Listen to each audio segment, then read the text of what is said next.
Hey folks, Ken Cook here, and I'm having another one of my episodes. Right after the election, people kept coming up to me and saying, oh my gosh, with Trump coming into office, it's going to be really rough in your field, a lot of pressure on you, going to be a tough 4 years.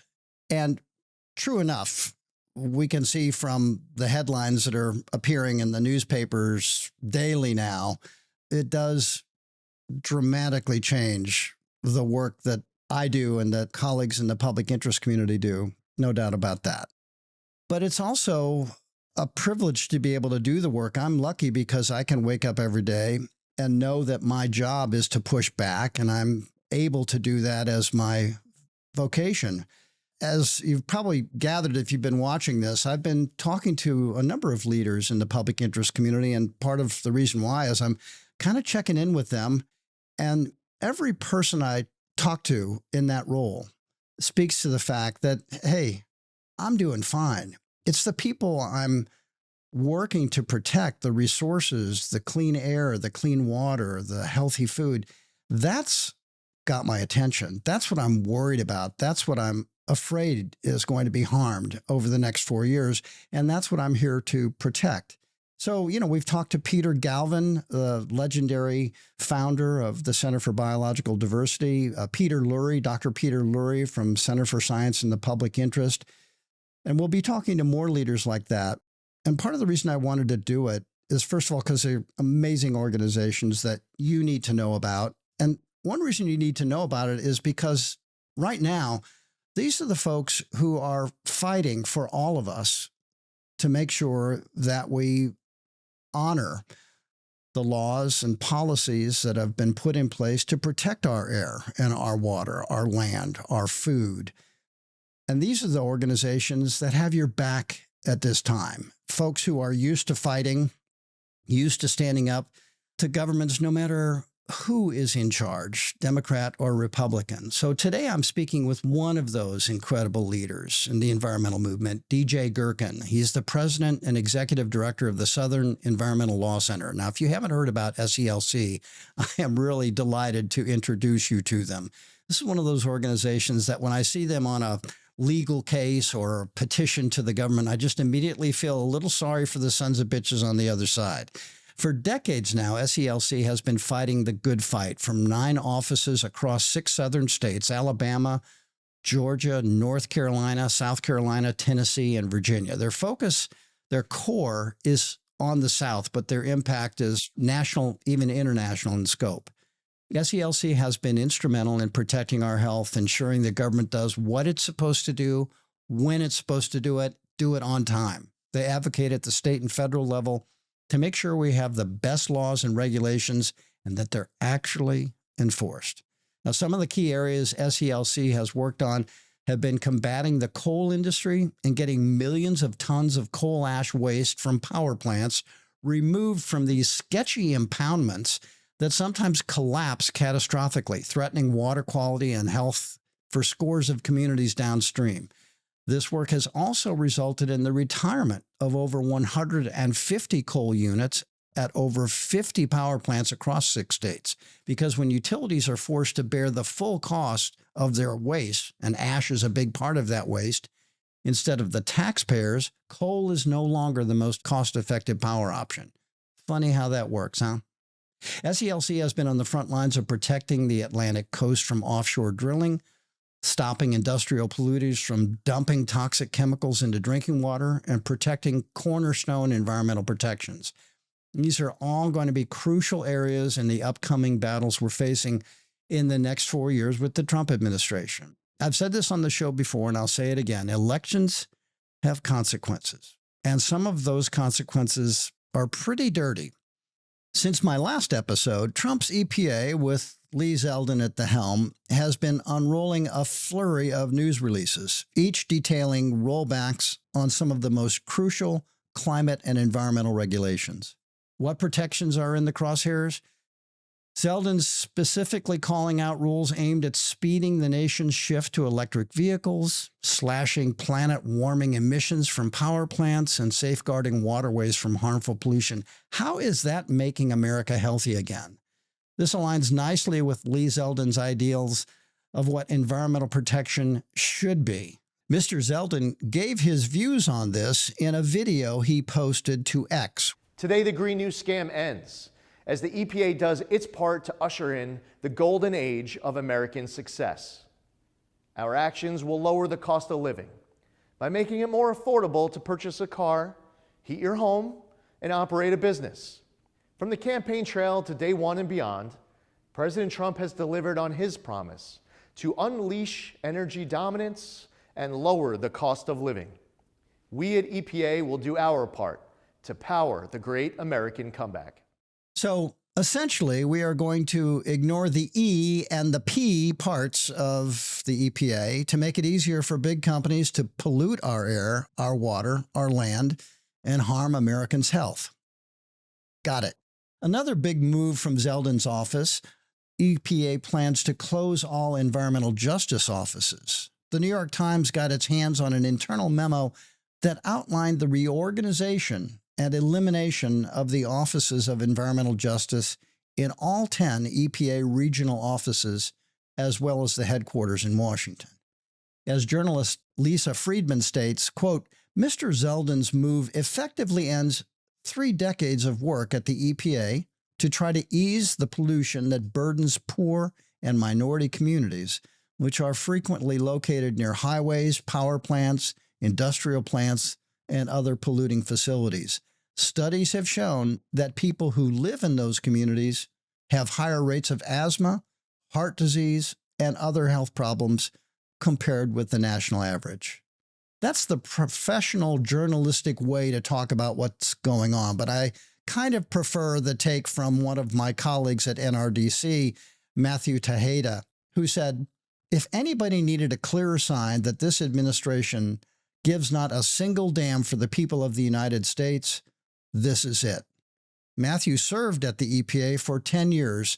He knows what he's talking about. Folks, we're only 3 to 4 months into a 4-year battle, and already there are so many things driving me to one episode after another. DJ Gerken, welcome to the show. I am thrilled to be at the barricades with you in these times. We're looking at an America and a world with a lot more pollution, a lot more contamination, a lot more negative health outcomes. I'd like to kick it off by asking you, how are you feeling, DJ? Are you spoiling for a fight as always? But still, this is a little daunting, isn't it? It's a lot. Well, first, Ken, thank you for that wonderful introduction for SELC. We so appreciate our partnership with you and with so many other wonderful organizations across the country. And as for the moment, well, I'll tell you, I'll answer this 2 ways, Ken. I'll tell you what I'm tell my staff and my colleagues that I firmly believe and I want them to believe, and then I'll be honest with you about what I feel from time to time. Right after the election, I sent a message around. Obviously, we all knew. Well, we all thought we knew what was coming. I think we've all gotten a little more than even we anticipated. Yeah. And tried to remind folks here at SELC, here within the organization, what we experienced last time and everything we learned. It turns out that those 4 years were for us, as I'm sure they were for many others, a pivotal time of change internally. We changed in response to the first Trump administration.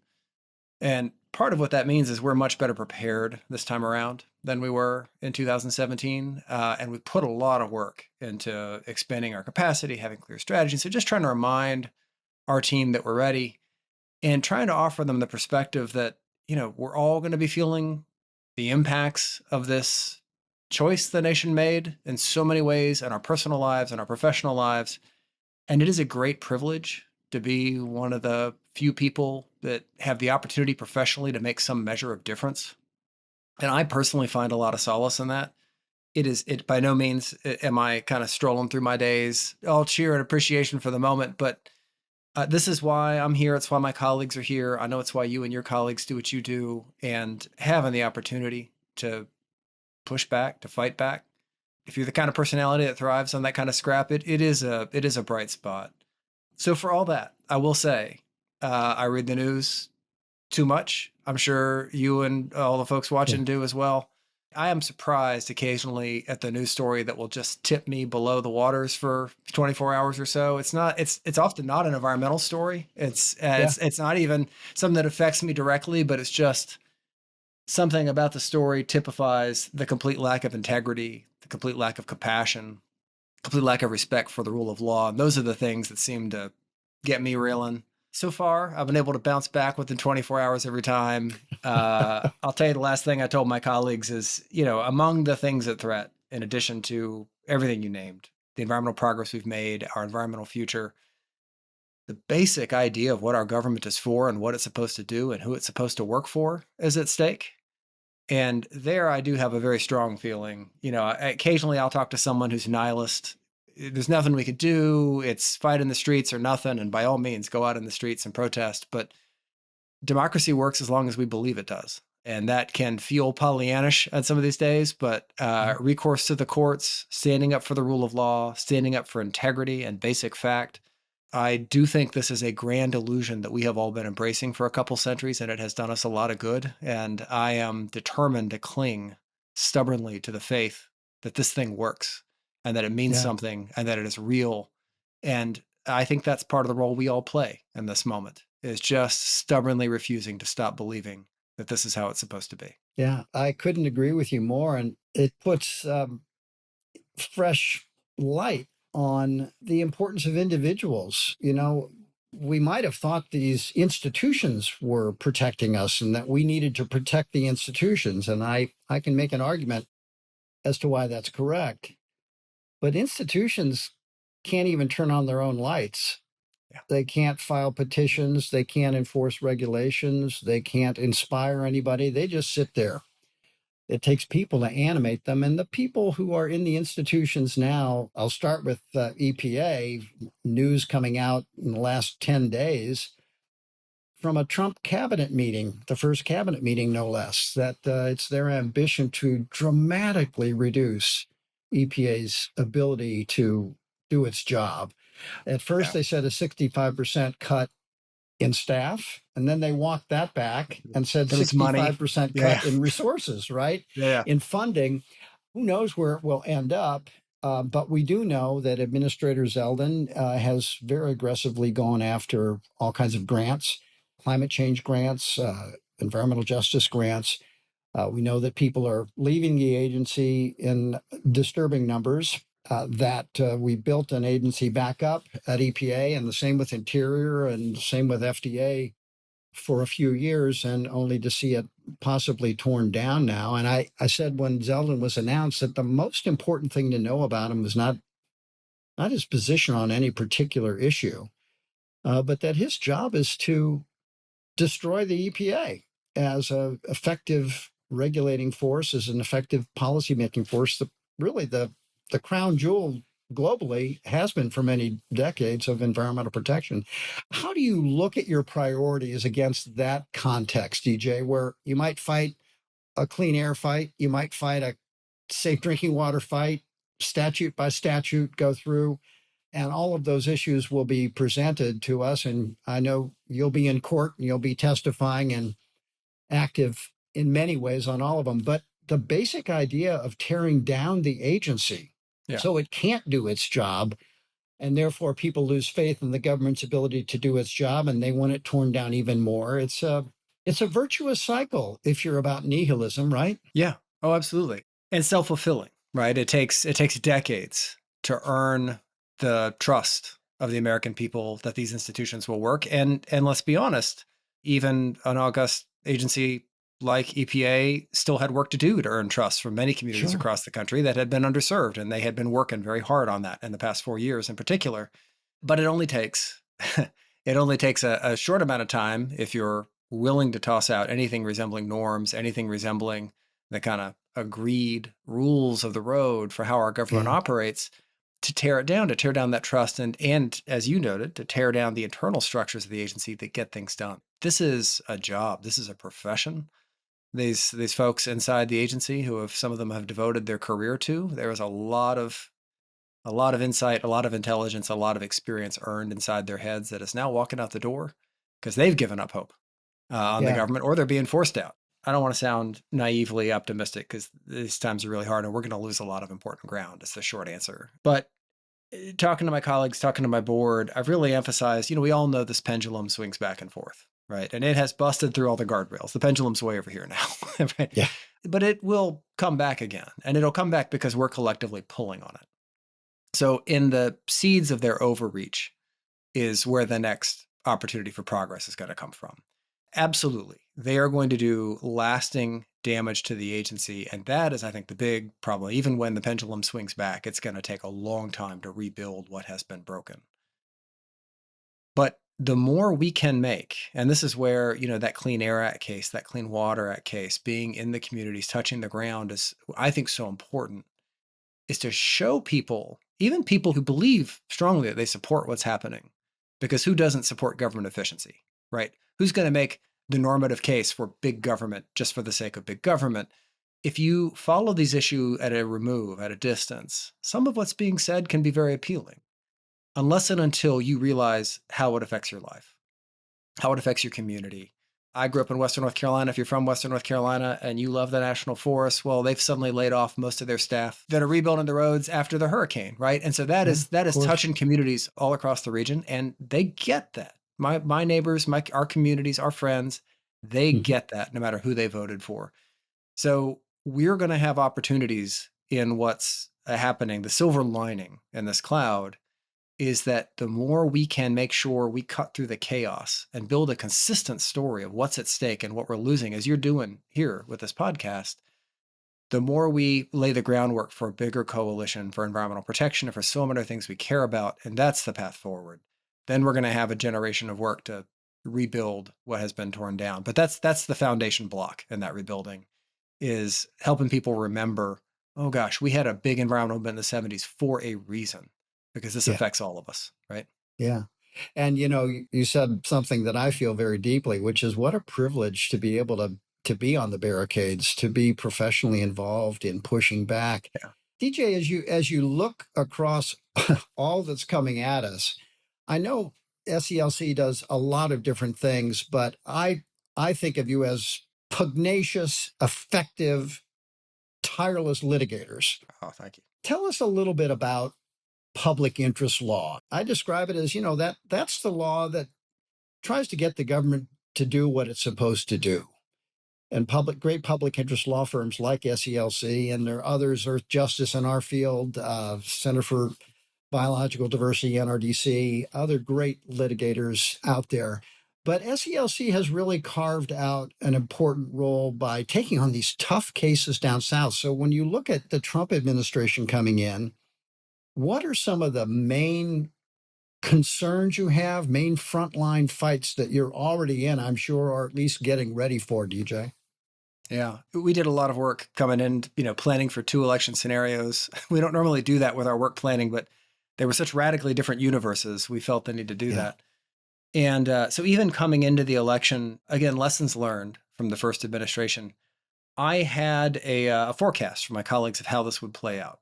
So far, mostly right, but missed one thing very big important. So, the first thing that we saw happen was actually not major regulatory rollbacks. That takes time. It was not even the collapse in enforcement, because those cases are moving and they take time to unwind and new cases are getting built.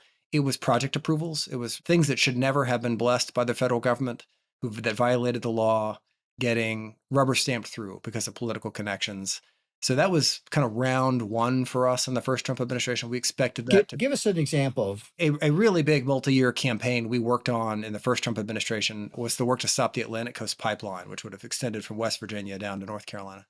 For years, multiple agencies across state and federal government had been telling that pipeline, the route you picked is disastrous. It's going to cause huge impacts. We can't permit this. You got to make changes. And then there was an election, and all those agencies pivoted on a dime and said, here's your approval. Good luck and build quickly. And this is a big natural gas pipeline. Yeah. A major source of climate pollution for generations. You're locking us in. That's right. Happy to say we were able to stop that one. They've got another generation of pipelines coming now.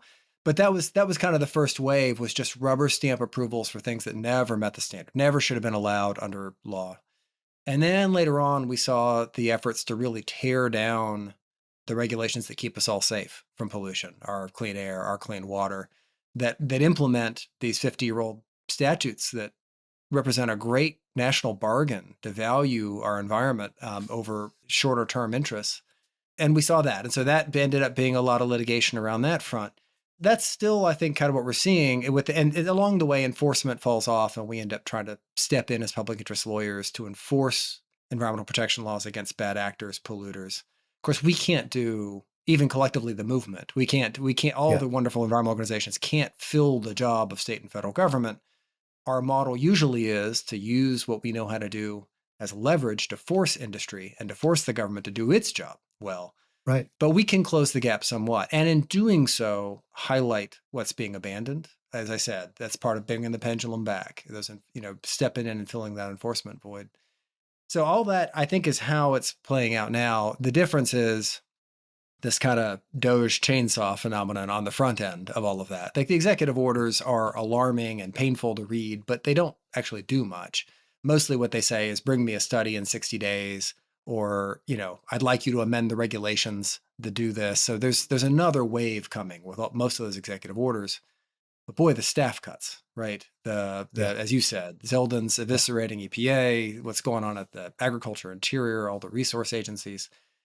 That's having immediate, a much faster impact on the work than I anticipated. And I would also say the willingness to weaponize the bureaucracy for their objectives without regard to what the law says. So, we've heard rumors of the Right. Army Corps being told to fast track fossil fuel projects, which I expected, but to slow walk renewable energy projects, which I did not expect.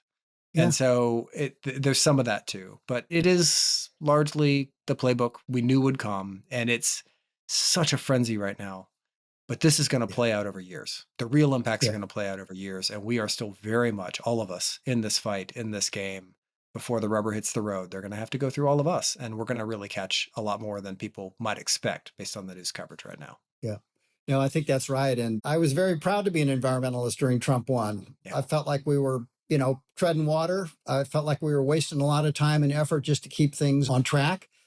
But looking back on it, and I think I'll feel the same way in Trump too, I'm proud of colleagues like you and your team at SELC and our sister and brother organizations that are really standing up to this administration. And I shudder to think how far they're willing to go.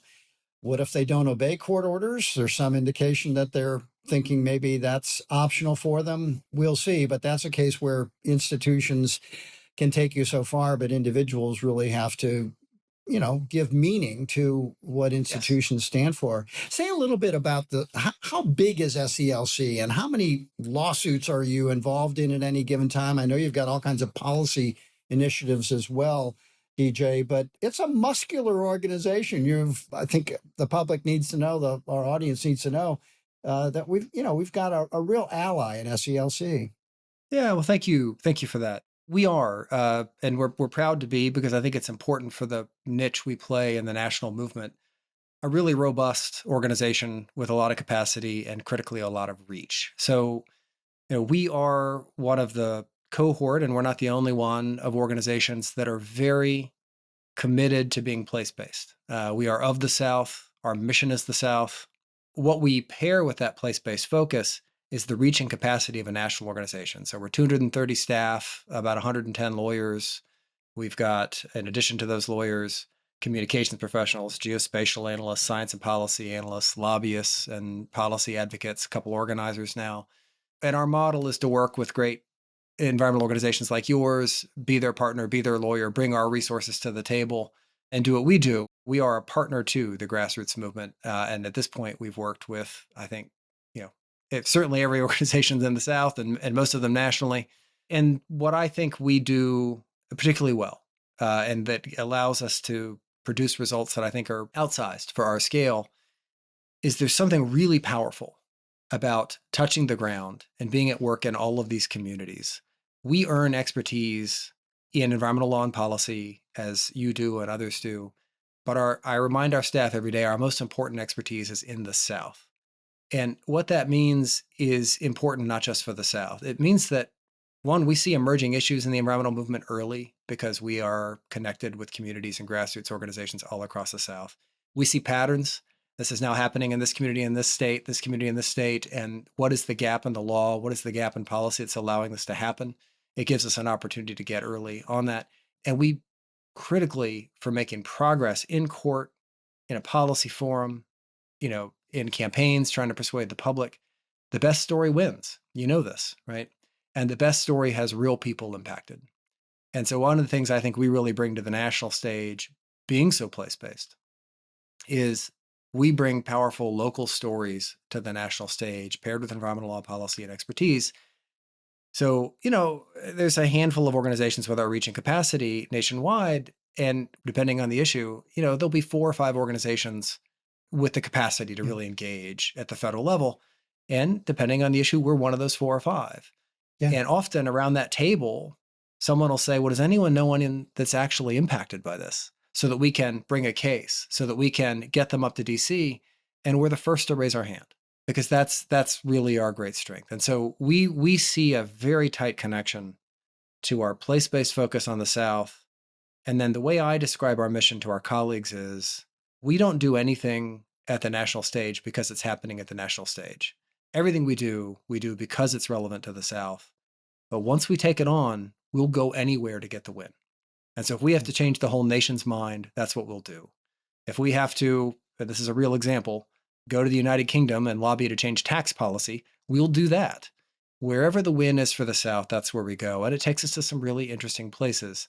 But that's our model. And I think it's a really powerful complement to what others are working on at the national level. And it is completely faithful to, and in fact, possible only because our first priority is our place-based protection of the region. But then having the reach and capacity to go wherever the solution is means that along the way, we do a lot of good work for everyone else too. I really like to think we do. Whenever I think of SELC, I think practicing environmental law in the South, that's like training at altitude. You just, you got that extra natural strain built in a fundamentally conservative region with a powerful love for the outdoors and natural world and the environment married with it. But a contradiction there, right? Because you have fossil fuel interests, big power companies. Right. They've been having their way with state legislatures from time immemorial. And so I think when you learn to practice environmental law or practice environmental policy in a legislature in the South, you bring some extra grit, some extra mileage on the tires, and it's welcome, I have to say. Well, thank you. I love that training at altitude metaphor. I will say when I started at SELC in 2004, I was briefly at a law firm in DC. I clerked on the Fourth Circuit Court of Appeals, which at that time was one of the most conservative federal appellate benches in the country. But coming to practice environmental law in North Carolina was not where you came if you wanted to get your name in the newspapers with big Court of Appeals wins. You came for the love of the work and the commitment to it. But I'll say that has been the story since the mid-'80s when we opened our doors, and credit to our founder and, many people's shoulders I'm standing on for finding a way to an advocacy style and approach that is really centers integrity and speaking common sense and speaking to the values we all share. As you said, people love their outdoors, they love their wildlife. I was saying earlier, they love the national forest, right? Yeah. We have learned to build from those values. There are communities where we are doing important climate change work, and you will not hear us say the word climate change, to that community, because that's not the way to make progress. Just an example I love, South Carolina, which is not a progressive state, not what you think of as a bastion of renewable energy policy, has a great solar bill. One of my colleagues lobbied for that legislation, and there's a photo of the bill signing ceremony. There's the governor in the middle. There's my colleague to the governor's left, and to the governor's right is the Tea Party wing of the South Carolina legislature. And the bill was called the Energy Freedom Act. And what they had in common was that bill, we were in it for climate change. They were in it because no utility can tell me what I can put on my roof. Yeah. But understanding that value, that property rights value, and where it aligned was the key to making that progress. And that's what we do every day down here. And you do it so well. Let me ask you this. Let's say you're a second or third year law student, and you're thinking, is this really the right time for me to pop out of law school, maybe with some student loans underneath me, and take a job fighting at a nonprofit organization to protect environmental law and regulation? What do you say to and you must be hiring some of them or talking to some of them pretty constantly. Yeah. What do you say to those young attorneys, DJ. It's a very different world than we came up in, right? It is. Although I think the recipe for success in this career is the same it ever has been. When I'm being glib, I say we have a zeal-based economy here at SELC. The biggest predictor to success at our work that I've ever seen, we hire smart people, they go to great schools, they have great track records, and all that's important, but it is not the predictor of success. It is the passion for the work. Yeah. We make our own trouble. We're not a government lawyer. The agency comes in and tells you, here's the case. We're not a private lawyer who can pay my bill. We work in the public interest. And so we go seeking opportunities to make people's lives better, to preserve our environment for future generations. And so it is possible to just get lost in the scale of it. It is possible to work every day, plugging away, and nothing really ever comes of it. Having a passion for seeing your work make a difference in someone's life, and particularly for our organization, being able to go to a place that you protected, go to a community and meet people you helped. Nothing better. Very motivating. Right? Yeah, that's right. You'll never run out of passion for this job. That's what we offer. And if that's what drives you, and it's not for everybody, there are people doing wonderful work who go the other direction. They go nationally and globally. They want to be in DC. They want to be in Paris. They're working on big policy. They have a little piece of a huge policy with a massive impact. I think what we offer is the chance to be, the but-for cause of a really tangible impact that you can touch. And if that's what drives you, then this kind of work, you won't find anything better. Well, no one does it better than the Southern Environmental Law Center, DJ. We're always proud whenever we can pair up with you, team up with you to take on these big fights. And I just know you're going to be there for the long haul during these next 3 to 4 years, where it's going to be some pretty tough sledding. But like I say, it's never been a better time to be an environmentalist, tough as it might seem. And right. We need everyone's zeal and commitment. So thank you for coining the term zeal economy. I'm going to be lifting that and using it at my own office. So thanks so much. Appreciate your time. Anything else you want to say to folks out there as they're looking at these headwinds? Well, I'll say thank you, Ken, for having us, and thank you for your partnership.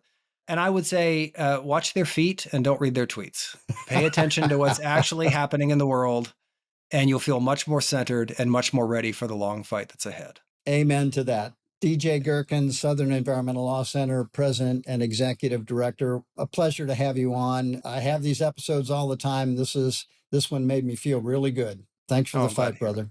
Thank you, Ken. DJ Gerken, thank you for joining us, and thank you for all the work you and your colleagues do at the Southern Environmental Law Center. One badass environmental group. I also want to thank you out there for listening.